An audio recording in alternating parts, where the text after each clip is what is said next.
اور ہمارا ایمان یقیناً حتمی طور پر کلام کی مطابقت میں جس طرح یہ لکھا ہوا ہے ہونا چاہیے۔ ہمیں یقیناً احساس کرنا اور حقیقت پر ایمان رکھنا چاہیے کہ وہ جو خدا پر ایمان نہیں رکھتے آگ کی جھیل میں پھینکے جائیں گے، لیکن یعنی وہ جو ایمان رکھتے ہیں مقابلے میں ان کے نام کتاب حیات میں درج ہوں گے اور نئے آسمان اور نئی زمین میں خوش آمدید کہے جائیں گے۔ اور ہمیں یقیناً یہ بھی ایمان رکھنا چاہیے کہ ہم میں سے وہ جو ایمان رکھتے ہیں پھر زندہ ہوں گے، یعنی ہم نئے سرے سے پیدا ہوتے ہیں، ممکنہ طور پر صرف پانی اور روح کی خوشخبری کے وسیلہ سے ہوتا ہے۔ جس طرح کوئی پانی کے بغیر زندہ نہیں رہ سکتا، پانی کی خوشخبری خون کی خوشخبری کے ساتھ ساتھ ہماری نجات کے لیے انتہائی اہم ہے۔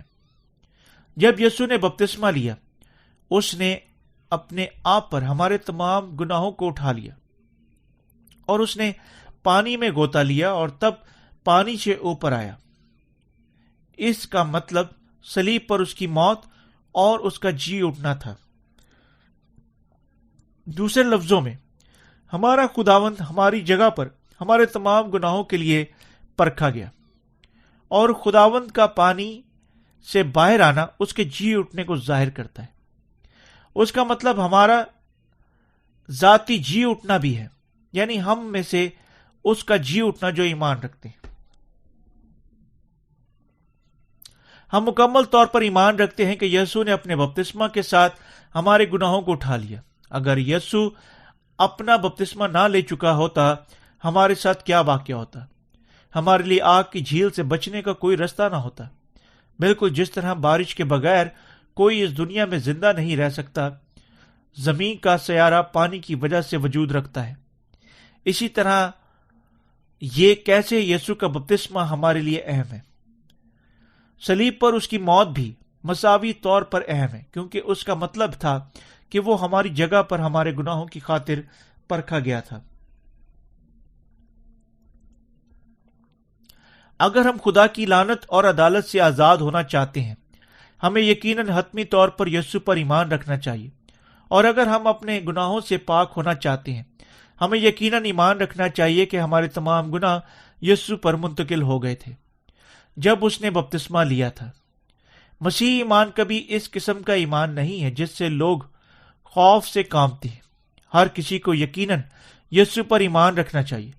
نئے سرے سے پیدا ہو کو یقیناً نئے سرے سے پیدا ہوئی کلیسیائیں ہونا چاہیے، اور ایمان سے پرورش پانے والے کے لیے کلام کو سننا چاہیے۔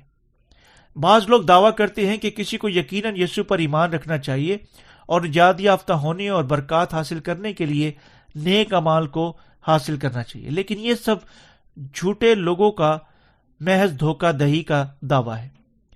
بے شک ہمیں یقیناً پرہیزگار مسیحوں کے طور پر نیک اعمال کرتے ہوئے زندہ رہنا چاہیے، لیکن جہاں تک ہماری نجات کی بنیادی مسئلے کا تعلق ہے، ہماری فطرت اتنی بری ہے کہ ہم میں سے ایک بھی شخص کبھی اپنی جسم کی زندگی کے 100% کاملیت سے نہیں گزار سکتا۔ چنانچہ وہ لوگ جو دعویٰ کرتے ہیں کہ کسی شخص کو یقیناً نیک اعمال کے وسیلہ سے بچنا چاہیے، سب جھوٹے ہیں، جو پانی روح کی خوشخبری سے نا واقف ہیں، اور وہ لوگوں کو دھوکہ دیتے ہیں۔ جب ہم اپنے آپ کو پہچانتے ہیں، یعنی ہم بنیادی طور پر گناہ کرنے کے پابند ہیں، جب ہم بپتسمہ پر جو یسوع مسیح نے حاصل کیا اور صلیب پر غور کرتے ہیں جو اس نے خدا کے تحریر کلام کے مطابق ہمارے لیے اٹھائی، اور جب ہم ان تمام چیزوں کو قبول کرتے ہیں، صرف تب ہم راست باز بن سکتے ہیں اور جن کے دل بے گناہ ہیں اور آسمان پر داخل ہونے کے قابل ہیں۔ روح القدس کے ہم میں سکونت کرنے اور ہماری رہنمائی کرنے سے پہلے ہم میں سے کوئی بھی کبھی نیک نہیں ہو سکتا۔ کوئی معنی نہیں رکھتا کتنی سخت کوشش ہم کر سکتے ہیں، خدا نے ہمارے تمام گناہ مٹانے کے وسیلہ سے ہمیں بچایا۔ ہمیں اب تک جلانے والی آگ کی جھیل میں پھینکنے کی بجائے وہ ہمارے نام کتاب حیات میں لکھ چکا ہے، ہمیں نیا آسمان اور زمین دے چکا ہے، اور جس طرح دلہن نے دولہے کے لیے اپنے آپ کو تیار کر چکی ہیں، وہ بھی ہمیں پاک ترین اور خوبصورت ترین گھر اور باغ اور پھول عنایت کر چکا ہے۔ اور وہ ہم سے ہماری ساری بیماری کو بھی لے گیا ہے اور اپنی بادشاہت میں اب تک ہمارے ساتھ زندہ رہے گا۔ ہمیں یقیناً اپنے بعد کی زندگی کی خاطر یسوع پر ایمان رکھنا چاہیے، لیکن ہمیں یقیناً اپنی موجودہ زندگیوں کے لیے بھی اس پر ایمان رکھنا چاہیے۔ اپنے بچوں کی خاطر بھی ہمیں یقیناً اس پر ایمان رکھنا چاہیے۔ کیا آپ آسمان پر اپنا استقبال چاہتے ہیں، یا کیا آپ آگ کی جھیل میں جانا چاہتے ہیں؟ کس قسم کا ورثہ آپ اپنے بچوں کو منتقل کریں گے؟ حتیٰ کہ اگر آپ یسوع پر اپنے بدن کی وجہ سے کوئی مصیبت یا دکھ کا سامنا کرتے ہیں، آپ کو یقیناً پھر بھی اس پر ایمان رکھنا چاہیے۔ یوں کرنے سے دونوں آپ کو اور آپ کے بچوں کو عظیم برکتیں حاصل ہوں گی۔